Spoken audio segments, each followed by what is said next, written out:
বিগত দিনের অভিজ্ঞতার আলোকে পরিবর্তিত প্রেক্ষাপটে দ্বিকক্ষ বিশিষ্ট সংসদের দাবি জোরালো হয়েছে এরই মধ্যে।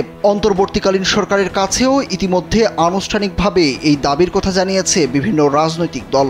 এবার এই দাবি নিয়ে কথা বলেছে দেশের অন্যতম বৃহত্তম রাজনৈতিক দল বিএনপিও। দলের ৪৬তম প্রতিষ্ঠাবার্ষিকীর দিনে দ্বিকক্ষ বিশিষ্ট সংসদের সমর্থনে কথা বললেন বিএনপির ভারপ্রাপ্ত চেয়ারম্যান তারেক রহমান।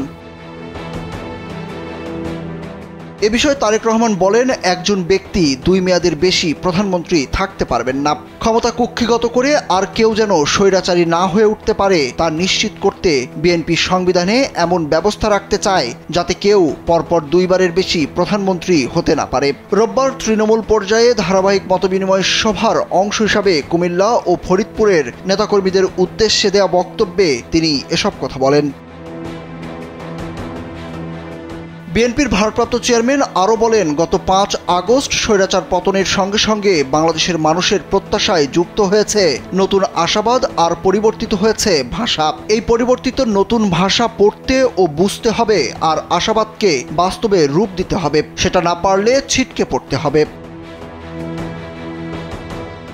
এতদিন শুধু আওয়ামী লীগ ছিল প্রকাশ্য প্রতিপক্ষ উল্লেখ করে তারেক রহমান বলেন, আগে তাদের আক্রমণের ধরন বুঝতাম ও জানতাম। এখন ওরা ছাড়াও চারিদিকে অসংখ্য অদৃশ্য প্রতিপক্ষ। এদের অবস্থান অন্ধকার। এবার সর্বত্র সতর্ক থাকতে হবে এই দৃশ্যমান আর অদৃশ্য প্রতিপক্ষ মোকাবেলায়।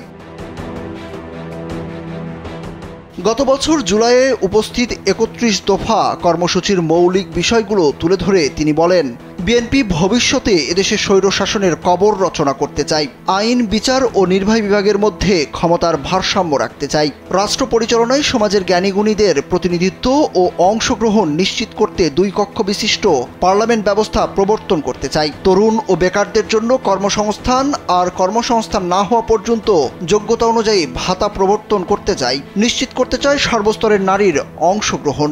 স্বাস্থ্য, শিক্ষা, কৃষি, অর্থনীতি সব ক্ষেত্রে আনতে চায় যুগোপযোগী আমূল পরিবর্তন। গড়তে চায় ধর্ম, বর্ণ, গোত্র, গোষ্ঠী, সমতল পাহাড়ি নির্বিশেষে এক সুষম সম অধিকারের আধুনিক বাংলাদেশ। সুরুজ আহমেদ, কালবেলা।